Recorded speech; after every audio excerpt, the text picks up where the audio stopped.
Hello, in this demonstration, I'm going to use a printmaking brayer to paint movement, and I'm going to use the movement that I paint as a structure to attach my other colors to. I've predetermined my colors. I'm going to use these neutrals, and then I'll build in some other colors. But before I get started, I think it's helpful to do a little planning. I'm going to do some thumbnail sketches, very simple, of different movements I could create on this horizontal piece of Bristol paper. I could do an upward swoosh, a downward swoosh. I could have sort of curved vertical radiating lines. I can't do anything too complicated with the brayer. I'm going to repeat some of these things. I guess I could go diagonally. So I think it's either going to be the curve this way. I think I'm going to go with this one, with the curve vertical kind of going up. So that's my general composition design. And now I'm going to move on to rolling acrylic paint. This is Charvin brand of paint that I really like. I'm going to start with my lightest color. And the important thing here is to roll the paint out evenly. So you want to dip it into your paint, and then I kind of roll and lift, and then I go also back and forth. And what you want is to get, you don't want big globbies sticking out. You want even distribution. That looks pretty good. And then I'm just very quickly going to roll. See, I already need more paint. And it will not come out evenly. And that is fine. We actually want that. Okay.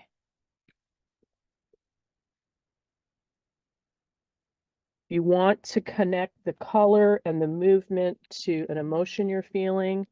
That's fine. You can even put music on.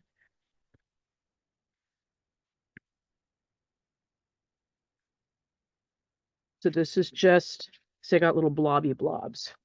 You usually want to avoid that by rolling back and forth. You don't have to press really hard. It's a very light back and forth movement. Okay, that seems like a pretty good structure. Now I'm going to go to my next color. This was a savanna. This next one is a warm gray. And I don't bother to even clean off my brayer. I just keep going. It's okay if the paint mixes on there.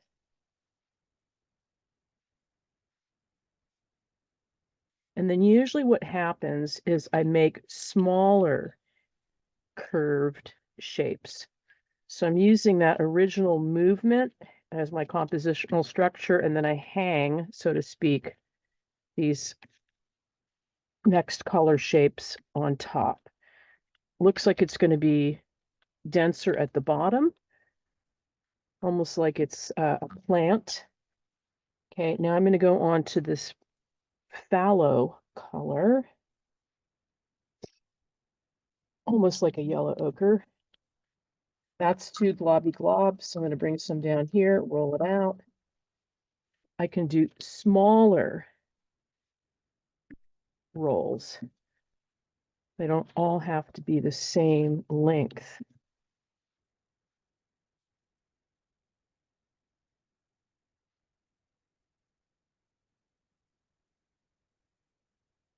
Leaving some white space at the top.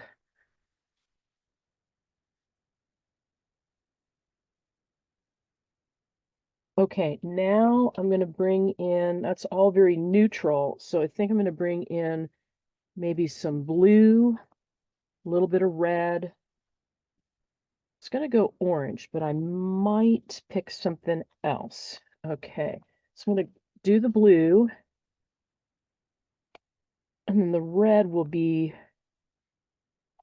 kind of the accent color. So a base of 3, and then adding in smaller pops of color.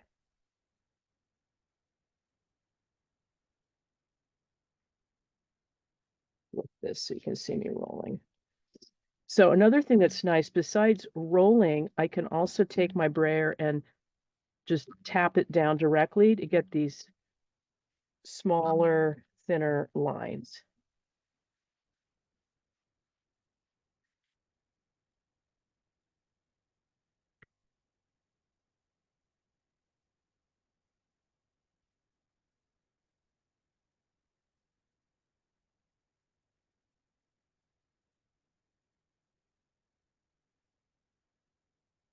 Okay, that looks pretty good. Now I'm going to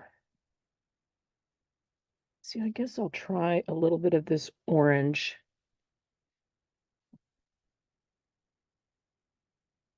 Now it's just accents. It's almost like the sprinkles on the top of the cake. Little pops of color. Now, another thing you can do with your brayer is if I tip it to the side and roll, I'll get thin curved lines. That's fun to play with. I'll do it with the red so you can really see it. If you're not comfortable with that, you can practice it on a sheet of paper off to the side.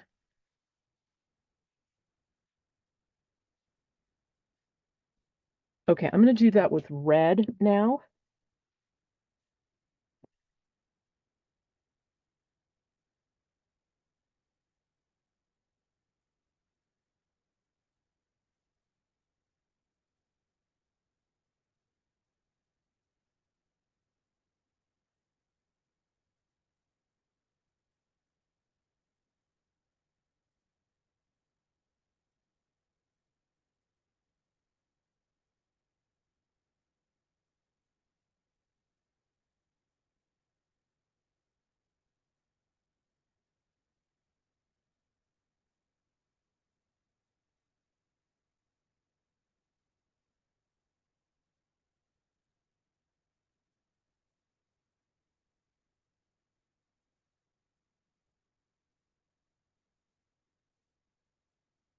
Okay, so I've got the big picture,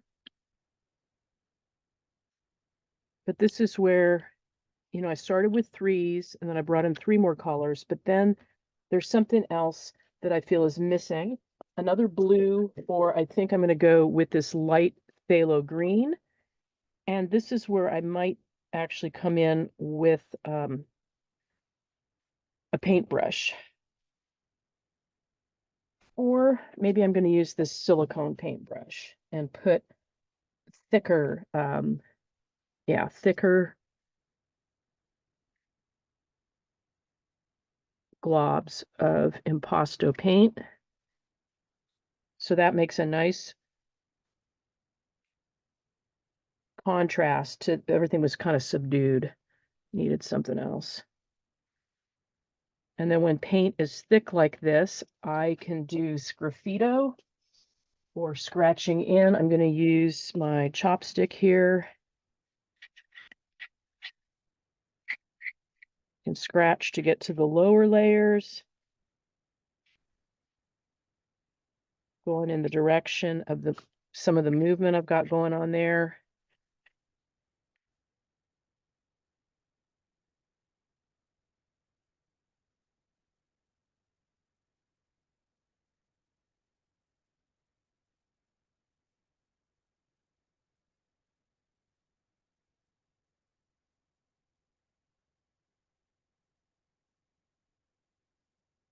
And then the only other thing, I think maybe a darker blue, but I'm not going to do that right now. Something of a finer line. It could be a charcoal pencil.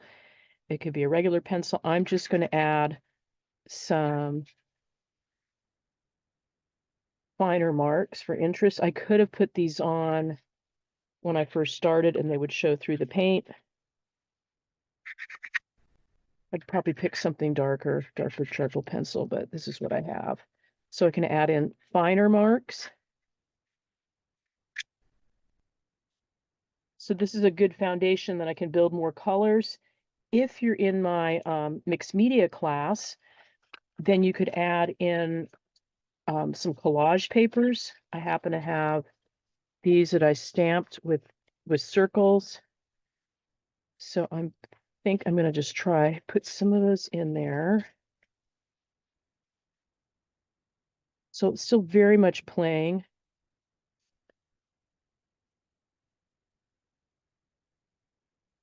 I like these old book pages because they rip really easily.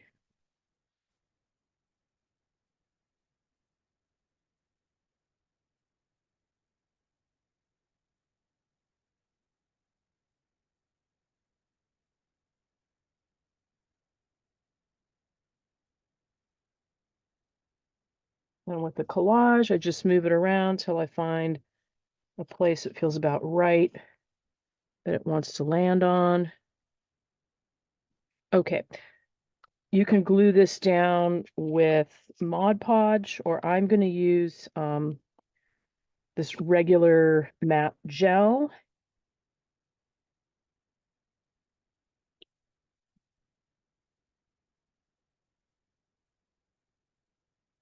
You could wait for your painting to dry, but I'm just going to go for it, kind of avoiding the painted areas, some below and then some on top.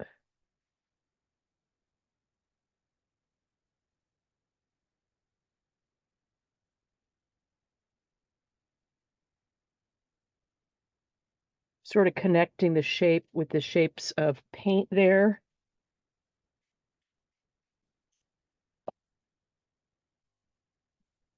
I like this one right at the edge, so it gives the feeling that the painting is exploding off the page.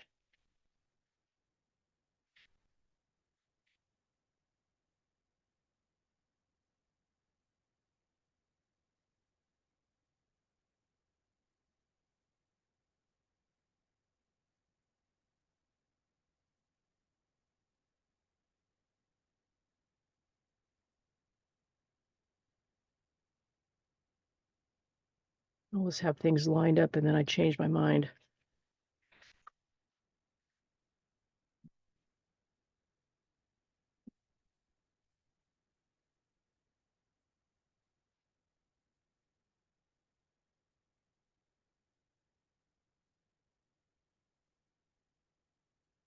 And I like that the neutral color of the book pages kind of goes with the original savanna color that I rolled out.